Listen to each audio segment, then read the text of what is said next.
শারীরিক সুস্থতা ও মানসিক বিকাশের জন্য খেলাধুলার গুরুত্ব অপরিসীম। স্কুল পড়ুয়াদের মাঠমুখী করতে প্রত্যেক বছরের মতো এবছরও রাজবল্লভপুর উচ্চ মাধ্যমিক বিদ্যালয়ের বার্ষিক ক্রীড়া প্রতিযোগিতা অনুষ্ঠিত হয়ে গেল। 35টি ইভেন্টের খেলার শেষে প্রথম, দ্বিতীয় ও তৃতীয় স্থানাধিকারী ছাত্রছাত্রীদের শংসাপত্র ও পুরস্কার প্রদান করা হয়।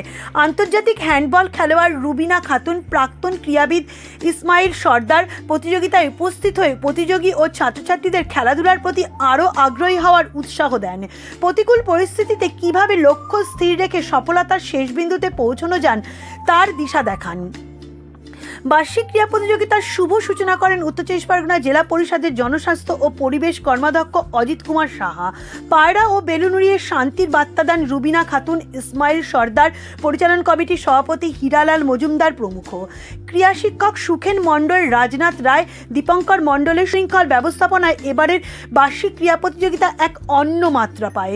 বিদ্যালয়ের সকল শিক্ষক ও শিক্ষিকাগণের, বিশেষ করে সহপ্রধান শিক্ষক কমলেন্দু দালারের ঐকান্তিক স্বতঃস্ফূর্ততার লক্ষণীয়।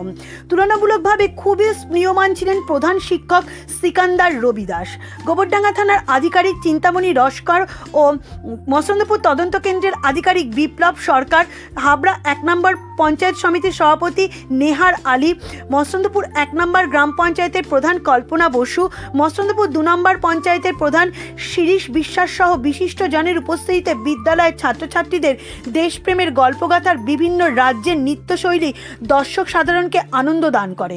নৃত্য পরিচালনায় তনুজা সুর ও ভাষ্যে কৌশিক।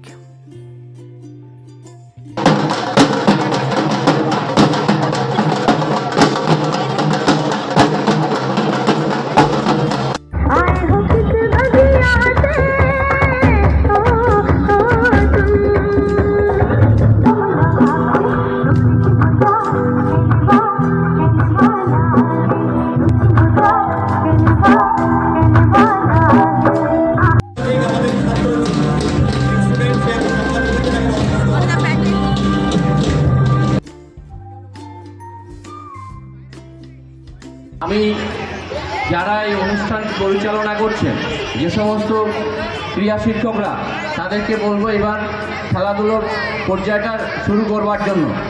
আচ্ছা, আজকে আমাদের রাজবল্লভপুর হাই স্কুলের বাৎসরিক ক্রীড়া অনুষ্ঠান। এই যে রাজবল্লভপুর স্কুলের বাৎসরিক ক্রীড়া প্রতিযোগিতায় আমরা যে ন্যাশনাল ইন্টিগ্রেশন, জাতীয় সংহতির মাধ্যমে আমরা জানি খেলাধুলার মাধ্যমে জাতি, ধর্ম, বর্ণ নির্বিশেষে আমরা সবাই খেলার মাঠে অংশগ্রহণ করি। সেই জন্য আমাদের আগামী দিনের প্রজন্মের শিশুদের সবাই যেন, কারোর ভিতরে যেন কোনো রকম ভেদাভেদ না তৈরি হয়, সেটা আমরা স্কুল লেভেল থেকে তৈরি করব। এবং পরবর্তীতে এরা যে মোবাইল অ্যাডিকশনের প্রতি আগ্রহ হয়ে যাচ্ছে, আমরা খেলাধুলার মাধ্যমে এদেরকে বেশিভাবে ইনভলভ করব। এবং আমার স্কুলে আমি 11-12 এর স্বাস্থ্য শারীরিক শিক্ষা সাবজেক্টটা চালু করেছি, নিয়ে এসে আমি দায়িত্ব সহকারে পড়াই। আমার আরো 2জন টিচার আছে এবং সেখানে আমি স্বাস্থ্য শারীরিক শিক্ষার মাধ্যমে এবং খেলাধুলার মাধ্যমে এদের যাতে আগামী দিনে একটা সুচরিত্র, সুনাগরিক হিসাবে গড়ে তুলতে পারে, এদের ভিতরে একটা নিয়মবদ্ধতা, শৃঙ্খলা বোধ, একাগ্রতা এবং সবাইকে মানিয়ে নিয়ে চলার ক্ষমতা এদের ভিতরে গড়ে ওঠে, এই আমি ছাত্রছাত্রীদের ভিতরে এইগুলো আমি প্রচার করি এবং তারা আমার কাছে খুব অভিপ্রেত এবং তারা আমাদের সুন্দরভাবে এই ক্লাসগুলো করে। এখানে এসেছি, এবার আমাকে এখানে ডাকা হয়েছে, আমি খুশি আমাকে এখানে ডেকেছেন। আর খুব প্রাউড ফিল হচ্ছে কি আমাকে এখানে as a guest, chief guest হিসাবে আমাকে এখানে আমন্ত্রণ করা হয়েছে। এবং আমি গত 8 বছর ধরে হ্যান্ডবল খেলি এবং আমার অনেকগুলো ন্যাশনাল করেছি, কিন্তু তার মধ্যে থেকে আমার এই সব থেকে হাইস্ট রয়েছে আমার হ্যান্ডবলের মধ্যে ইন্টারন্যাশনাল, যেটা আমি 2019-এ ফার্স্ট ইন্টারন্যাশনাল করেছি। আর সেটা হচ্ছে অতনু মজুমদারের প্রশিক্ষণে আমি, এবং আমার তারপর করোনা অনেক কিছু হয়ে যাওয়ার পর আবার সব হাল্লা ছেড়ে আবার স্টার্ট করেছিলাম আমরা। তো 2022-এ আমি ইন্টারন্যাশনাল কাজাকিস্তানে খেলতে যাই এবং সেখানে আমাদের টিম, ইন্ডিয়ার টিম, সেখানে গোল্ড মেডেল পায়। এবং সেই ক্ষেত্রে সেখান থেকে আমরা, আমাদের যে টিম আছে, ফার্স্ট হিস্ট্রি করে যে আমরা ওখান থেকে ওয়ার্ল্ড চ্যাম্পিয়নশিপের জন্য ইউরোপের সিলেক্ট হই এবং সেখান থেকে আমরা কোনো মানে মেডেল আনতে পারিনি, কিন্তু তাতে আমরা পার্টিসিপেশন করতে পেরেছি এবং আমাদের খুব গর্বের ব্যাপার কি আমাদের হ্যান্ডবল থেকে স্পেশালি সেখান থেকে হ্যান্ডবল মেডেল পেয়ে সেখানে ওয়ার্ল্ড চ্যাম্পিয়নশিপে আমরা ভাগ নিতে পেরেছি এবং যে ছেলে মেয়েদের এই খেলাধুলোমুখী করতে গেলে হচ্ছে স্কুলের শিক্ষক এবং যারা গার্জিয়ান সবাই ওদের একটু এই ব্যাপারে ইন্টারেস্ট মোটামুটি করা দরকার যে খেলাধুলো কি জিনিস, খেলাধুলো করলে কি হয়। আর আগামী দিন মানে তারা হচ্ছে দেশের হয়ে মানে আন্তর্জাতিক মিটটিট গুলো খেলবে, দেশের সুনাম বয়ে আনবে। এইভাবে তাদেরকে যদি উদ্বুদ্ধ করা হয় তারা নিশ্চয়ই একটু কিন্তু এইদিকে কিন্তু মনোযোগী হবে।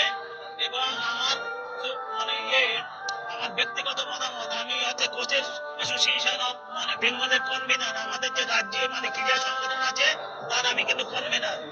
এইবার দেখা যাচ্ছে যারা ভালো রেজাল্ট করবে, আজকে দেখা যাচ্ছে কিন্তু রুবিনা এখানে বসে আছে, ও দেখা যাচ্ছে আমাদের কিন্তু রাজ্য বা দেশের হয়ে খেলেও কিন্তু কোনো চাকরি ও কিন্তু পায়নি।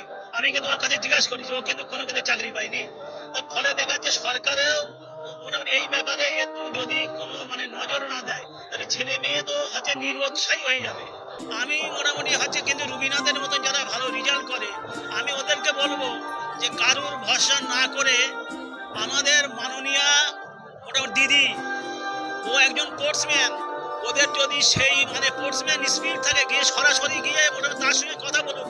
কারণ মমতা দি এই ব্যাপারে যথেষ্ট ভালো, আমি জানি উনি শিল্পী খেলোয়াড় এদেরকে যথেষ্ট রেসপেক্ট করে। এটা হলো সমস্ত শিক্ষক শিক্ষিকাদেরই মানে এটা তাদের কাজের ফসল। তারা তাদের মানসিকতা দিয়ে এত সুন্দর অনুষ্ঠানটাকে সাজিয়েছে, আমি যা সহযোগিতা করেছি। ছাত্রদের উদ্দেশ্যে এবং শিক্ষকদের উদ্দেশ্যে কি? ছাত্রদের উদ্দেশ্যে এর আগেও বক্তব্যের মধ্যে আমি বলেছিলাম স্বাস্থ্য সম্পদ দুটো জিনিস পাশাপাশি রাখতে হবে, যেমন শরীর ঠিক রাখতে হবে তার পাশাপাশি পড়াশোনা করতে হবে। আর শিক্ষক শিক্ষিকারা আমাদের স্কুলে একটা সমস্যা হলেও তাদের একাডেমিক বিষয়টা তারা চালিয়ে যাচ্ছে ঠিকঠাকই। একাডেমিক বিষয়ে কোনো ত্রুটি হচ্ছে না, এটুকু আমি আশাবাদী এবং সেটা আমি লক্ষ্য রাখছি। আর সমস্ত যারা পার্টিসিপেন্টস আছে সবাইকে আমার শুভেচ্ছা। সবাই খুব ভালোভাবে এই দিনটাকে এনজয় করো, সমস্ত স্পোর্টসে পার্টিসিপেট করো। আমরা একটা কথা ছোট থেকেই শুনে আসছি এবং জানি, যেটা not to win but to take part. আরও বেশি করে সবাই সমস্ত ইভেন্টে নাম দাও, আরও ইভেন্টগুলো তাহলে ভালো হয়ে উঠুক। আর সমস্ত স্টুডেন্টস এবং আশেপাশে যারা বাচ্চারা আমার আওয়াজ শুনতে পাচ্ছ তাদেরকে একটাই অনুরোধ যে যখন রাস্তা পার হবে সবাই একটু দেখে পার হবে, রাস্তা দিয়ে চলার সময় ফুটপাথটাকে ইউজ করবে। এত সুন্দর পরিবেশ, এত সুন্দর পরিবেশ। আমি দাদার সঙ্গে বলছিলাম যে আমি অনেকগুলো স্পোর্টসে গিয়েছি, বাৎসরিক ক্রীড়া প্রতিযোগিতায় অনেকগুলাই আমি অংশগ্রহণ করেছি এবং আমাদের যে কটা বাৎসরিক প্রোগ্রামে গেছি আমার এত সুন্দর পরিবেশ এবং বিভিন্ন রাজ্যের যে নৃত্য এবং যে সাম্প্রদায়িক সম্প্রীতির উপরে যেগুলো নৃত্যগুলো হলো, যেগুলো প্রোগ্রামগুলো দেখলাম, সত্যিকার দেখার মতো। না আসলে আমি এগুলো এই টাইমটায় না আসলাম, ঠিক টাইমেই এসছি। আমি দেখে আমার খুব ভালো লাগলো।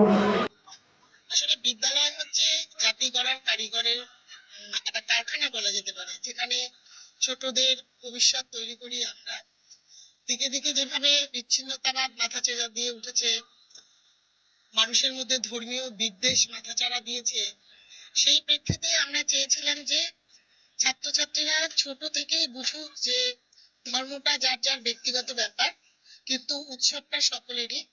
তাই সকলেই যাতে একত্রে সমবেত হয়ে সব অনুষ্ঠানেরই আনন্দটা নিতে পারে তারা, এই উদ্দেশ্য ছিল আমাদের। ছোট থেকেই তাদের মন থেকে যাতে বিদ্বেষ দূর হয়, মূলত ধর্মীয় বিদ্বেষ এবং বিচ্ছিন্নতাবাদ দূর হয়, সেই কারণেই আমাদের এই আয়োজন। আমার সঙ্গে বিদ্যালয়ের সমস্ত শিক্ষক শিক্ষিকাই সহযোগিতা করেছে। আমার ভাষ্য গ্রন্থনে কৌশিক ছিল। আমি খুবই গর্বিত এবং খুবই আনন্দিত এমন একটা স্কুলে পড়াশোনা করতে পারে। এই স্কুলের আমি যখন 97-এ উচ্চ মাধ্যমিকে ভর্তি হই, মাননীয় সনদ বোস মহাশয় ছিলেন প্রধান শিক্ষক এবং উনি ছিলেন উত্তর জেলার ক্রীড়া সংসদের সেক্রেটারি। ওনার স্কুল থেকেই আমি প্রথম রাজ্যে অংশগ্রহণ করি, রাজ্য অ্যাথলেটিক মিটে, এবং পজিশনও পাই। সেখান থেকে স্যার আমাকে বিভিন্নভাবে উৎসাহিত করে যে তুমি পড়াশোনার সঙ্গে খেলাধুলার আগে বেশি জোর দাও। এবং স্যারের কথা শুনে আমি কল্যাণী বিশ্ববিদ্যালয় থেকে বিপিএড এমপিএড করে আজ আমি প্রতিষ্ঠিত। প্রত্যেক বছর এই দিনে আমি যেখানে থাকি এই বিদ্যালয়ে ছুটে আসি, জীবন এই দিন আমি উপস্থিত থাকবো।